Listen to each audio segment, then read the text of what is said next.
Assalamualaikum warahmatullahi wabarakatuh. Selamat pagi teman-teman. Selamat berjumpa kembali dengan saya Bagus Utomo dari komunitas peduli skizofrenia. Pagi ini kita mau membahas tentang bagaimana cara mengetahui efek samping obat. Nah, sebagai konsumen kesehatan jiwa kita berhak mengetahui manfaat obat apa aja dan efek samping obat itu apa aja ya. Nah, obat skizofrenia sendiri atau obat psikiatri pada umumnya ada juga resiko efek samping obatnya. Karena itu lebih baik kita juga sebagai baik bagi teman-teman orang dengan skizofrenia atau ODGJ juga para caregivernya perlu juga mengetahui manfaat obat dan efek samping obatnya ya. Nah, gunanya apa? Supaya kita tidak terlalu ketakutan dengan efek samping obat.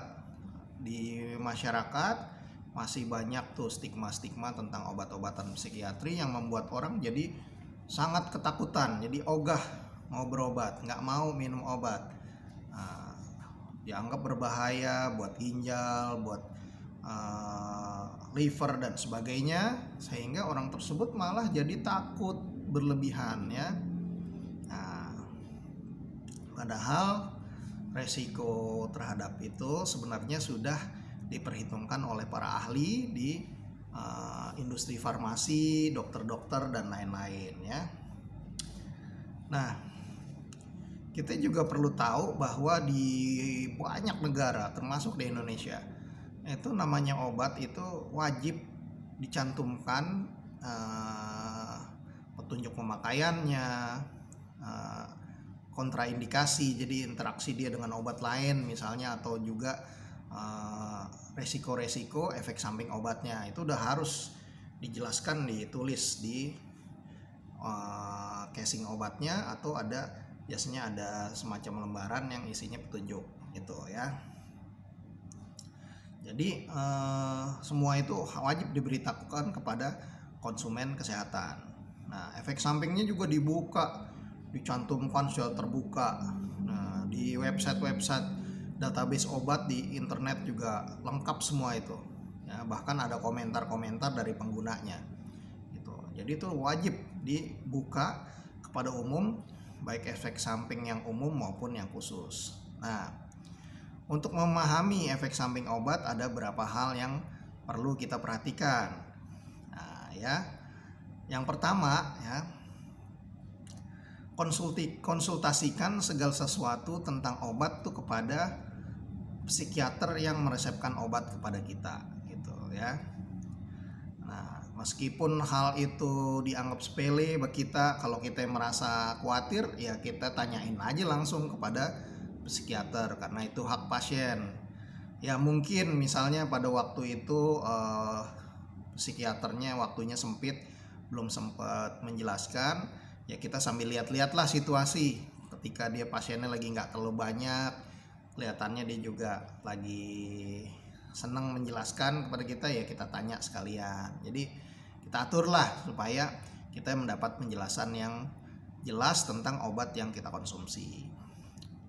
Yang kedua, kita kalau nyari informasi website tentang efek samping obat itu kita harus pilih-pilih juga website yang bisa dipercaya. Misalnya kalau di Indonesia tuh ada Halo Dokter, Hello Sehat, pom.go.id, atau kalau di yang berbahasa Inggris tuh ada drugs.com, rxlist.com, ada Wikipedia, ada Medline Plus dan lain-lain ya. Kalau perlu kita tanyakan juga nih, dok, saya ngeliat website ini dok, boleh nggak dok saya baca dok? Nah gitu, informasinya kayak gini dok, bener nggak dok? Nah itu boleh juga sih, sekali-sekali kita tanyakan seperti itu. Pada saat psikiaternya juga ada banyak waktu. Misalnya kadang kita datang ke acara family gathering, ada dokter yang ngasih narasumber, boleh kita tanyakan di acara seperti itu, nggak harus di ruang konsultasi ya. Yang ketiga, kita cek di support group untuk pasien gangguan jiwa atau pasien psikiatri ya, yang kita percaya gitu. Kalau di luar negeri ada lah sejumlah organisasi konsumen kesehatan jiwa yang juga bisa percaya. Nah, misalnya di Australia ada misalnya ada Mind Australia misalnya gitu, bisa kita lihat tuh websitenya ya. Terus Beyond Blue misalnya untuk gangguan depresi, boleh kita baca di situ, cari informasinya. Kalau di Indonesia ada misalnya KPSI, Bipolar Care dan lain-lain, di mana itu konsumen tuh keluarga dan pasien tuh datang sharing di kelompok sharing, dia bisa cerita macam-macam termasuk masalah efek samping, sehingga kita mendapatkan informasi dari konsumen yang juga udah teredukasi dengan baik gitu ya. Nah, terus kemudian kita kalau nyari informasi kayak gitu jangan dari satu pasien aja, jadi sesama ODS saja atau ODGJ, tapi kita tanya juga sama yang lain sehingga kita bisa bandingin. Dan kita misalnya ada yang paranoid banget sama obat, dia takut banget, dia anti banget obat, ya jangan satu orang itu aja, tanya yang lain, apakah yang lain mendapat manfaatnya, ada yang merasakan efek samping seperti ini, boleh itu. Tapi tadi cari organisasi yang juga sifatnya kooperatif juga dengan dunia medik, jangan yang anti obat ya, nanti kita nggak dapat informasi yang baik, malahan kita jadinya bisa terpuruk itu karena kita nggak mau berobat sama sekali ya. Jadi ketika kita nemuin website tentang obat dan penjelasan manfaatnya, efek sampingnya dan sebagainya, atau kita nyari support group itu yang kira-kira direkomendasikan dokter, yang mana tanya ke psikiater juga, dok boleh nggak saya gabung KPSI dok, boleh kok seperti itu ya. Nah, sementara itu psikiater dan psikolog itu tetap menjadi narasumber utama kita tentang penyakit dan juga efek samping yang kita alami dari obat-obatan ya. Yang keempat, ada efek samping yang umum kita temuin ya, dan ada efek samping yang khusus kita temui pada pasien tertentu saja gitu, yang sifatnya individual ini ya. Biasanya tuh semuanya dijelaskan juga di website masing-masing produsen obat maupun di database obat seperti drugs.com, rxlist dan lain sebagainya. Misalnya efek samping yang umum, misalnya dia ada kaku-kaku otot, misalnya geraknya jadi kayak robot kalau minum obat antipsikotik, terus kemudian tremor, nah itu mungkin umum ya. Atau dia jadi banyak air liurnya, yaitu efek samping yang umum, agak mengantuk, nah termasuk yang umum. Tapi ada juga yang efek sampingnya khusus, misalnya saya menstruasinya terganggu nih kalau yang perempuan, saya jadi agak sulit mengalami ereksi misalnya, saya mual dok, saya minum obat ini.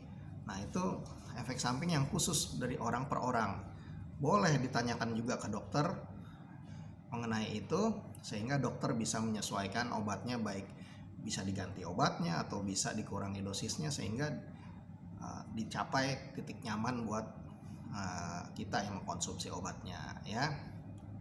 Nah, yang kelima, apabila kita sulit menyampaikan secara lisan, tulis aja ya, tulis di catatan, kemudian pada waktu konsul sampaikan ke psikiater. Atau kita minta bantuan caregiver kita yang mendampingi saat kita mau konsul, boleh dia yang nyampein, itu juga boleh. Jadi kita berhak menyampaikan, dan jangan ketika kita secara verbal sulit menyampaikan itu menjadi kendala untuk mendapatkan informasi yang baik dari psikiater yang membantu kita gitu ya. Yang keenam, kita harus pahami bahwa obat sebelum digunakan di Indonesia itu biasanya udah beredar di negara lain sekian tahun.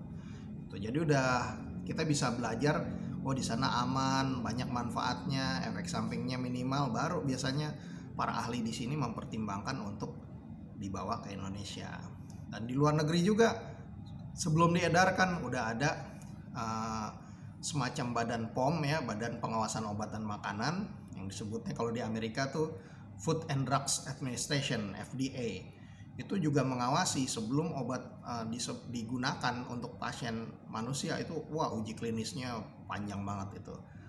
Kadang uji coba di hewan dulu, baru diuji coba di manusia, sekian lama baru nanti bisa dicobakan ini kan disebarkan bebas untuk pengobatan pasien gitu ya. Jadi prosesnya panjang banget. Sampai mau masuk ke Indonesia pun, wah, itu udah dicek dulu di laboratorium, dirapatin lagi, mencari informasi dari negara lain, apakah ada nih yang ngalamin efek samping kalau kita masukin obat ini, manfaatnya gimana. Wah, ini manfaatnya harus lebih besar nih daripada ininya, harganya gimana, itu juga menjadi pertimbangan juga ya. Sehingga sebelum masuk dan digunakan di Indonesia, obat itu sudah dipastikan oleh para ahli, termasuk para ahli yang ada di Kementerian Kesehatan RI, bahwa obat itu efektivitasnya besar untuk mengatasi penyakit dan tingkat keamanannya juga tinggi ya. Sehingga kita yakin gitu bahwa masalah pengawasan itu udah dilakukan dengan baik oleh para pihak terkait. Kita sebagai konsumen boleh berhati-hati, tapi kita juga harus bisa merasa aman karena para ahli udah bertugas sesuai dengan kompetensinya masing-masing untuk membantu kita supaya tetap sehat ya. Nah, yang ketujuh ya, di semua negara itu ada hukum yang mewajibkan pabrik obat menjelaskan efek samping buat konsumen. Kalau nggak dijelasin, suatu saat pasien mendapatkan efek samping bisa-bisa dituntut ganti rugi mahal sekali gitu. Apalagi di Amerika sana udah banyak sekali kasus di mana farmasi itu harus membayar konsumen atas kerugian yang dialami pada waktu dia menggunakan satu produk tertentu. Nah, itu ya. Jadi di situ pabrik obat juga takut kalau misalnya dia menyembunyikan efek samping tertentu. Yang penting gue lolos dulu lah nih uji, nanti bisa disebarin, gue dapat duit banyak, baru nanti kalau ada yang efek samping gue bayar aja. Nggak bisa seperti itu. Sekarang semakin ketat sekali di negara-negara maju, di Amerika apalagi ya, sehingga efek samping itu bisa diawasi dengan baik. Terus juga pabrik obat juga hati-hati, dia mendingan saya jelasin deh dari awal supaya kalau ada masalah ya kan saya udah jelasin gitu ya. Yang salah bukan saya nih kalau kayak gini ya, mungkin pihak lain, misalnya dokter misalnya, itu akan diuji lagi di muka hukum. Sehingga di situ mekanisme hukumnya artinya terus dikawal juga. Jadi dari segi obatnya sendiri diawasi, juga ada konsekuensi hukumnya kalau perusahaan farmasi tidak mengawasi efek samping obatnya dengan baik ya. Kita jadi aman, merasa aman di situ. Bahkan di negara-negara maju itu banyak obat-obat tertentu yang ditarik dari peredaran, nggak boleh beredar lagi karena ternyata ada efek samping tertentu yang berbahaya bagi kesehatan gitu ya. Terus ke-8 nih, ada kasus-kasus di mana kita dikasih obat racikan. Udah semua digerus tuh di dalam apotek, campurin, masukin ke kapsul. Nah, kita boleh juga nanya, dok sebenarnya nih obat racikan saya ini isinya apa aja? Boleh kok. Kadang sama dokter juga diresepin seperti biasa gitu. Oh, tulisannya jelek Mas Bagus, dokter ya, tanya aja ke ini juga boleh, ke apoteker. Mbak, nih obatnya apa aja nih? Saya foto resepnya nih Mbak. Oh boleh, tanya aja, nggak perlu sungkan menanyakan itu ke dokter. Apalagi sekarang di era BPJS ya. Di era BPJS ini semua pasien bisa unduh aplikasi JKN online. Di situ udah secara transparan kita bisa lihat penyakitnya apa, obatnya apa. Jadi dokter udah lebih enak juga sekarang. Dokter mengharapkan justru kita sebagai konsumen lebih ngertilah atau prosedur kesehatan dan sebagainya gitu ya. Nah, yang kesembilan, pahami juga sejumlah hak pasien. Antara lain, hak pasien itu mengetahui, ya, mendapatkan informasi. Yang pertama, yang kedua, hak mendengarkan pendapat kedua. Kita boleh nyari second opinion dari dokter yang lain. Terus hak mendapatkan persetujuan penanganan medis, hak bertanya tentang obat, dan hak mendapatkan rekam medis. Nah, ini udah ada di undang-undang ya. Itu nomor 9. Nomor 10-nya, pasien boleh menuntut layanan kesehatan atau farmasi bila dirugikan oleh efek samping obat gitu ya. Tapi ini hanya langkah terakhir. Kalau misalnya cara-cara lain tadi, kita harus melek pengetahuan tadi itu udah nggak, ini memang ada efek samping ya, itu masuk ke ranah hukum. Itu saya kembalikan kepada masing-masing orang ya. Tapi prosesnya panjang kalau itu. Sebenarnya dengan tadi komunikasi antara pasien dan dokter itu ditingkatkan, kita bisa mendapatkan efek samping yang seminimal mungkin, manfaat yang sebesar mungkin. Itu aja yang kita fokuskan, daripada kita pikir wah kalau ini gue tuntut nih, aduh, melelahkan itu proses hukum ya. Yang 11, nomor 11, berpikiran positif bahwa obat dapat membantu kita dan efek samping bisa diminimalkan ya. Apalagi obat-obat antipsikotik itu kan yang mengkonsumsi udah banyak sekali, jutaan, dan itu kita bisa cari informasi sebanyak-banyaknya dari sesama ODS maupun ke caregiver ya. Kita jangan paranoid atau kita ikut-ikutan konspirasi teori. Di internet banyak banget nih konspirasi teori, namanya Big Pharma, atau perusahaan farmasi besar. Seakan-akan nih kita sebagai konsumen kesehatan jiwa nih sebagai pasar aja lah gitu, bagi keuntungan para farmasi besar. Kita nggak usah ikut-ikutan kayak gitu tuh. Kalau di Amerika silahkan, orang Amerika kan nggak punya BPJS, dia nggak punya jaminan kesehatan nasional. Kalau di Indonesia nggak usah lah ikut-ikutan konspirasi teori kayak begitu, paranoid. Wah, dokter nih dapat keuntungan dari pabrik obat. Ya elah, jadul banget sih kamu gitu. Di Indonesia ini udah ada BPJS kesehatan atau jaminan kesehatan nasional gitu. Di sistem BPJS ini, dokter itu cuma pegawai doang, pegawai rumah sakit gitu. Jadi dia nggak ada hubungan sama pabrik obat, bahkan gitu. Sekarang udah minimal sekali. Nah, pengadaan obat itu yang ngurus rumah sakit, farmasi gitu. Jadi dokter nggak terlibat lagi udah untuk pengadaan obat itu. Dia hanya kerja diagnosa pasien, dia resepin obat, udah selesai gitu. Dia digaji oleh rumah sakit ya gitu. Jadi nggak usah lah mikir-mikir kayak gitu, kecuali kita berobat swasta di dokter praktek boleh lah. Tapi ngapain, sekarang udah digratisin kok obat-obat jiwa di rumah sakit. Terus ngapain kita tinggal terima ini udah gratis, ngapain sih pakai kita curiga, wah dokter gini nih dapat komisi dari pabrik obat ini. Ya ampun, kurang kerjaan banget sih kamu gitu ya. Nggak perlulah kita ikut-ikut kayak gitu, nuduh-nuduh dokter dapat bonus, dapat ini. Di era BPJS ini dokter itu gajinya per pasien itu minimum banget gitu, minimum banget gitu.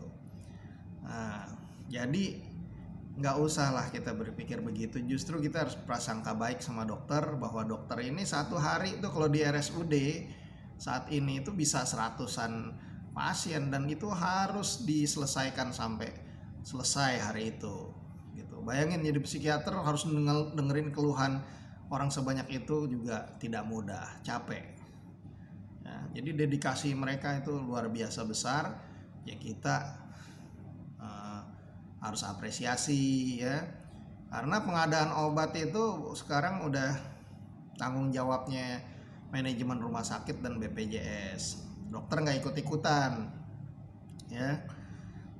Terus gini, pengadaan obat itu yang ngawasin banyak.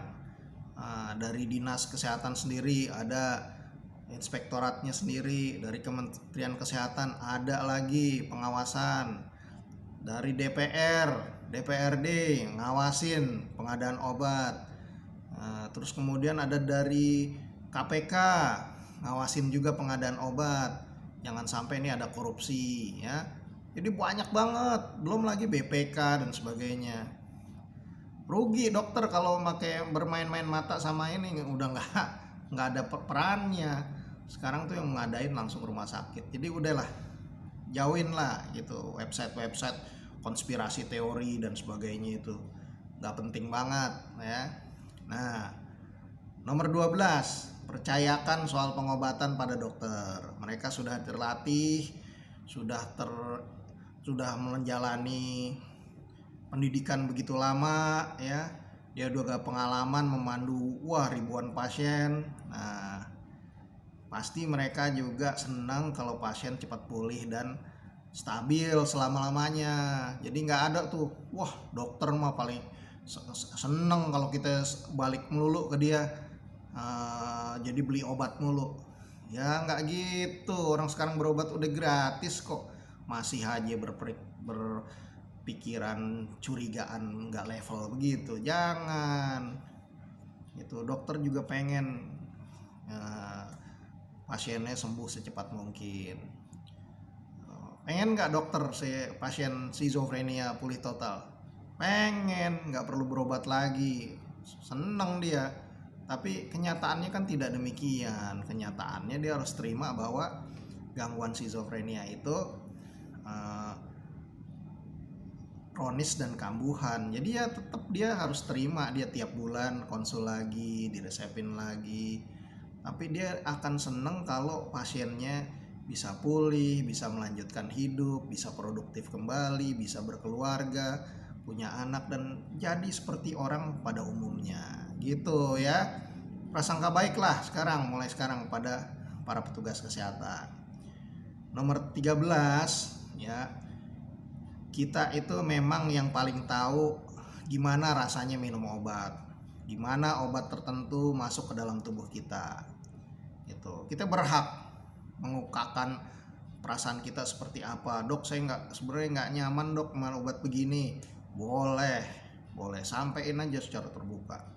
Tapi kita juga bukan yang paling tahu ya, karena stigma terhadap obat-obatan psikiatri itu membuat pasien yang dalam kondisi denial atau penyangkalan terhadap penyakit itu seringkali selalu menyalahkan obat gitu. Apa-apa selain obat, dia juga bingung apakah ini gejala atau efek samping obat gitu, dia bingung. Nah, jadi sebaiknya kita jangan sok-sokan jadi ahli farmasi buat diri kita sendiri, browsing, nanya membah Google, dokter Google ya. Sokan begini-begini. Akhirnya kita ketakutan sendiri, malah kita nggak mau minum obat. Jangan begitu ya. Belajar tentang obat itu dokternya tahunan, ahli farmasi tahunan belajar itu. Karena itu sekali lagi, jadikan dokter sebagai narasumber. Dokter sama perawat ya, itu narasumber mengenai gangguan jiwa yang kita alamin dan obat-obatannya ya.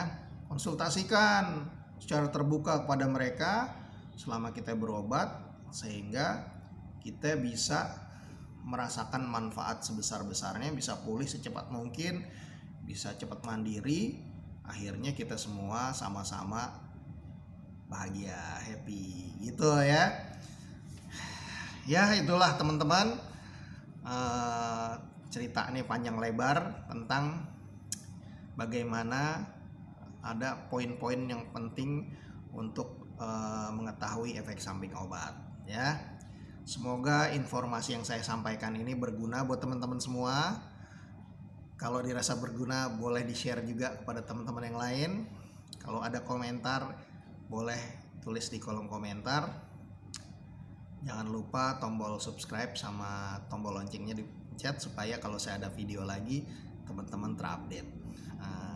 Sekali lagi semoga bermanfaat buat kita semua.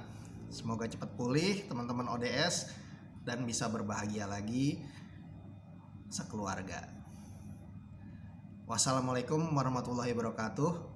Salam sehat jiwa.